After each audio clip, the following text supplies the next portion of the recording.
And I almost had a stroke listening to the capitulation to the foolery in Gaza and Israel. Israel don't owe them anything. Why are we confused about this? They came over and they slaughtered all these people. They took people hostage. They don't owe them nothing. They could starve them to death if they wanted to. That's their decision. What? What the fuck is this guy's problem? Israel, he's saying Israel has the right to starve Gazans to death. The children, the elderly, not Hamas militants, the entirety of Gaza. Wow. Holy fuck. How does that $7,000 check feel, bro? My personal opinion, because they're reasonable, they send out leaflets. And the lies about the media, they don't allow... They send out leaflets? Yeah, they tell them to, like, move to a different location and then start bombing that location. They don't allow journalists in. Where's all this propaganda coming from? They don't allow them in. I see videos of kids. I see buildings coming down. Where's all this coming from? They don't allow it. Those are Palestinian journalists, which you don't trust. Look, well, listen, but Brandon, it's a real it is actually a fact they don't allow journalists in. No, but unless you are a friendly journalist embedded with the IDF, you're not allowed in. It's inconsequential. Or that, yeah. Because it's not though, is it? Because how do we know the truth? I believe it's inconsequential. You know the truth. You see the propaganda coming out of Gaza. You see, and then journalists get killed and people are complaining. What is he saying? We don't need to know the truth because you see all the propaganda coming out, which I don't agree with or something. What? What is going on in his brain, dude? Propaganda is not true. And people complain. I see propaganda on all sides, and in my experience of propaganda in war, the only way... What is the truth? Brandon, the only way to counter propaganda from all sides in a war, because it comes from all sides, the only way is to allow independent journalists to do their jobs. They don't do their job in America. So they lie every day in America. So I don't really care. Okay, well, I think you're a liar, so I don't care what you have to say. About that. At the end of the day, we will see now that the war is over. Let's talk about people getting $7,000 a post. Let me finish, young lady. Let me finish, and I will give you a chance to speak. Guaranteed. The officer Tatum Tots is getting $7,000 checks from BB. Definitely. What I'm saying is that I think it's inconsequential. I think people are jumping. They don't have to feed these people. They could have starved them to death if they wanted to, but they didn't. That would be a war crime. They were kept. You could say it's a war crime anyway. Who cares? No, I'm not saying it. What the fuck? You could say it's a war crime. I don't care. They could do it, dude. And this completely ignores the fact that Israel absolutely limited the amount. There was a blockade for 5 months, and then you have the GHF sites, which were just killing fields, essentially. And then you have Israel hiring, ISIS-related gangs to shoot at Gazans trying to obtain aid. Like, to act as though Israel was trying to facilitate the effective, distribution of aid is bullshit. Bullshit. This guy is such a fucking propagandist. Jesus Christ. And earlier he was saying, Israel doesn't owe Gaza anything, despite, not everyone being in Hamas. Most of them are fucking children under the age of 18 who weren't alive when Hamas was elected. But yes, Hamas committed atrocities on October 7th. Sure.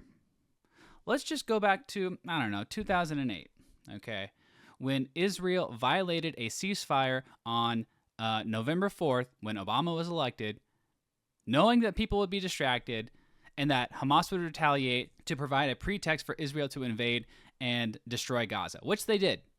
They killed 1,400 civilians. So would, in that instance, Hamas had the right to, if they even had, the military capability to do so, go in and slaughter hundreds of thousands of Israelis? No, of course not. And nobody on the right at that time was saying, look, Israel has an obligation to rebuild all of the infrastructure that they destroyed during Operation Cast Lead in 2008. They're the ones who violated the ceasefire. They violated the ceasefire. They destroyed their critical infrastructure that was essential to their economy, what little economy they had, so that they would be more dependent on humanitarian aid. Did Israel not have a obligation to rebuild Gaza in the wake of that? Yeah, of course they did. Of course they did. But they didn't. And the tens of thousands, hundreds of thousands of people who were killed in Gaza over the last 2 years had no implication in the October 7th attacks. None. None. Even if they agreed with what Hamas did, it's not a crime to think horrendous things. That doesn't give someone a right to murder you. Yeah, but Brandon, it would be a war crime anyway. Who no, cares? I'm not saying they it. Came It over would there be and a killed all war these crime. innocent people in Israel. Yeah, but Brandon, it would be a war crime. You can say it doesn't matter. They killed all these people. It does matter. Hamas is embedding. Brandon, Hamas is it embedding matters. themselves. Hamas is embedding themselves in the population. Yeah, Hamas are disgusting. Hamas are disgusting, and they commit endless war crimes. But the what do you idea expect them to do, Pierce? Yeah, but how do you fight a war? I'm sorry, dude. If you claim to be the most moral army in the world, the most technologically sophisticated army in the world, then you have to fucking live up to that. You can't fucking wipe out entire neighborhoods saying, oh, well, at least we got a couple of Hamas militants, even though we killed, 500 people or 1,000 people or whatever the fuck it is, right? The IDF has admitted that 85%, it's probably higher, but at a minimum, 85% of the people they've killed were civilians. If you want to claim to be this sophisticated army, prove it. Prove it. You have all this technology that can pinpoint, precise positions where people are at, facial recognition, all this other bullshit that's, provided by Palantir. Then put it to use. Obviously, that's not what they're trying to do. They're trying to wipe out as many Gazans as they can. Sorry, but there are international rules relating to warfare, and if Israel breaks them, they are as culpable as Hamas or anybody else. Did Netanyahu commit war crimes? Did Netanyahu commit war crimes trying to fight this war when you have Hamas embedded in I believe he may well have done, yes. I do believe that. What else is he going to do then? Not fight? No, you can fight, but you have to abide by the rules. That is a false dichotomy. Rules of war. Well, what are you going to do? This is why we have the rules. Yeah, but Brandon, nobody's answering his question. This is why we had the Geneva. This is why we had the Geneva Convention set up after World War II. What do you do then? Brandon, after World War II, they set up a Geneva Convention because the world concluded that a lot of the stuff that went on in World War II simply crossed a line, and therefore, for future wars and conflicts, you had to have rules of engagement recognized by the international community. And if you don't have those, then... He doesn't give a fuck, Pierce, because everyone in Gaza is Hamas, right? This is straight out of the playbook. You equate everyone, including civilians, including children, including the elderly, including the disabled, as part of the militant group that you are trying to eradicate, which justifies genocide, right? Just another example, in Guatemala in the 1970s and 80s, the government equated all Mayans as leftist revolutionaries, as communists, who needed to be stamped out. And then they killed 200,000 of them. That's the type of logic that Brandon Tatum agrees with. Anything goes, that anyone can do anything. And you, I'm sure, would agree with me that way insanity lies, right? And total mayhem. I agree, Pierce, but I think that this was a unique situation where you're fighting an enemy that's embedded in with the people. They literally have headquarters at hospitals. They're having military weapons and doing all this stuff. Some of their journalists are terrorists. Some of the people are terrorists. They're not even fighting with uniforms on. How do we even know who's a combatant and who's not a combatant? When they release the results of how many people that died, they're not. So you can just kill everyone. You can just kill anyone. Anything that moves, right? Anything that moves, you can kill. I'm not telling you how many people are combatant. When they say that there's children that died, the range of children is from 17 all the way down. How do we know how many 17-year-olds that they've recruited to fight on the side of Hamas? So it is ridiculous. Yeah, how do we know? We can just ask the question and, not reflect on it any much further and just assume that all of the 17-year-olds were combatants. Okay. Ridiculous. Wouldn't we actually find that out if we had journalists in there? Exactly. Wouldn't we actually Right. Journalists gonna have a birth certificate in their hand? Give me a break. No, if we had journalists in there that were from every... Why is Tatum so opposed to allowing independent journalists, foreign journalists, into Gaza? if he thinks that all of the Palestinian journalists were Hamas propagandists, wouldn't he be, on the front lines, demanding for foreign journalists to be allowed in, and not just ones embedded with the IDF? Because obviously we can't trust the IDF. Every country, all over, you can have your dispute with American journalists. They will be dead. You don't think they're independent? They will be dead.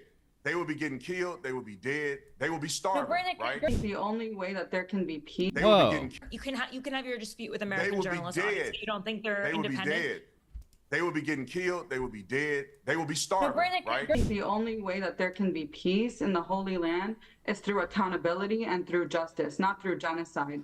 By committing this genocide, Israel hasn't. But I'm talking about the attempted genocide that Hamas waged. So let's talk about that first, right? What should Israel have done following the mass murder of 1,200 of its people, the wounding and maiming of 7,000 more, and the kidnapping of... Apparently killing some of the hostages that Hamas took. It's called the Hannibal Doctrine. They kill Israeli hostages before, they can be used as a bargaining chip later on. Over 250, including Holocaust survivors and babies. What should Israel have done? What would have been the proportionate, correct response by Israel after that attack? I love this argument, this question. Oh, what should have Israel done? What should have Israel done? Look, I don't know about military strategy, but I know as a sentient human being that slaughtering tens of thousands, probably hundreds of thousands of innocent civilians is not the way to do it. Right? Like, can I at least say that?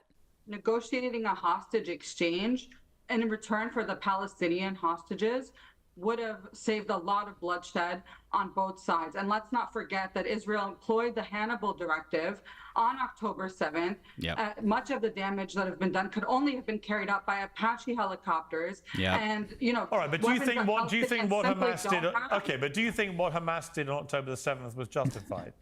They're shaking their heads, but it's true, dude. Israel did kill some of the Israelis on October 7th. It's true. You constantly ask me this question every time I come on your show as some sort of gotcha. I think that repression and oppression breeds resistance. I'm not living at the opposite end of a barrel of an Israeli gun. I'm not having my home destroyed to rubble. So I'm not going to tell people. What is his point? Like, what is he pointing at? Like, is that not a valid thing to discuss? The fact that Israel has occupied Gaza for, since 1967, however long that is, 50 some odd years. Is that not a valid thing to talk about? Is it not a valid thing to talk about how they, controlled every single thing that gets into and out of Gaza? The amount of electricity, food, and water. They shoot at children for target practice. During the Great March of Return, they killed people who were just peacefully protesting. And you think that doesn't breed resentment? Like, that's just an obvious sequence of events. Doesn't justify, atrocities committed by Hamas, but it is predictable. That have constantly faced this prior to October 7, 2023, that, resisting it is wrong or how they resist it is wrong. That's not my place. A terror attack is not resistance. It's a terror attack. Pierce, this is clear. This young lady is a propagandist. How should have Israel She does not have common sense. And I'm asking you, Piers, now. How should Palestinians respond to 75 years of displacement? For over 20 years. That's 75 years of displacement. It's not just a few months. Okay, it's funny. You're such a hypocrite. You're talking about me interrupting you, and now you're constantly interrupting me. Piers, okay, because it's getting crazy what you're saying. To constant incursions on Gaza, to the destruction of refugee camps in the West Bank, to the denial of the right of return, to countless war crimes. How should have Palestinians responded to that? Well, my answer is that committing a terrorist attack of that magnitude is never, ever resistance or defensible. What's the answer? So how should they resist? Well, no, you're just saying what they shouldn't do. I'm making the point that an act of terrorism is never. Yeah, she's turning around the question to him, because you can, say, what should Israel have done? What should Israel have done? In response to this. Okay, fair question, but it's never turned around, right? What should the people of Gaza have done in response to decades of oppression, decades of, periodic mowings of the lawn where Israel goes in and just, murders innocent civilians to reestablish their deterrence capacity? Never the correct response. So what's the correct response? Let me bring Brandon in here. Brandon.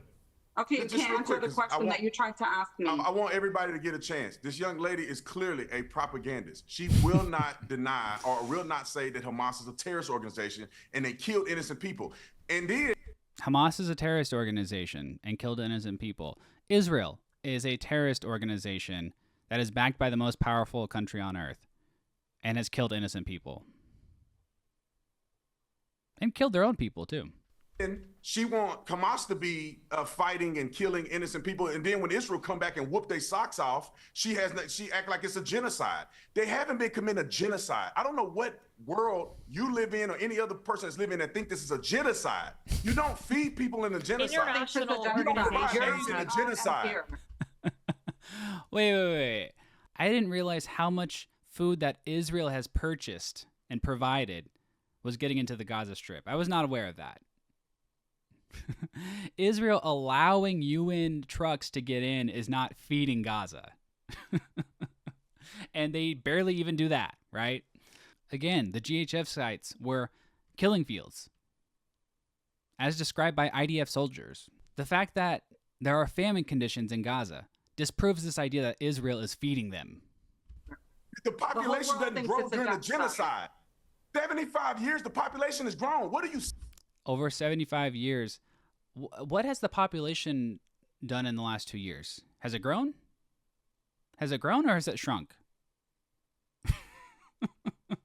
If anyone says it's growing, they're fucking lying. I know Officer Tatum Tots is not the smartest bulb in the shed, right, guys? Is that the saying?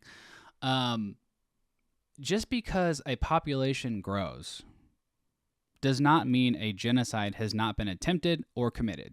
That is not part of the definition of genocide. According to the Convention on the Prevention and Punishment of the Crime of Genocide, genocide means any of the following acts committed with the intent to destroy in whole or in part a national, ethnic, racial, or religious group, as such, killing members of the group, causing serious bodily or mentally harm to members of the group. See, you don't even have to kill.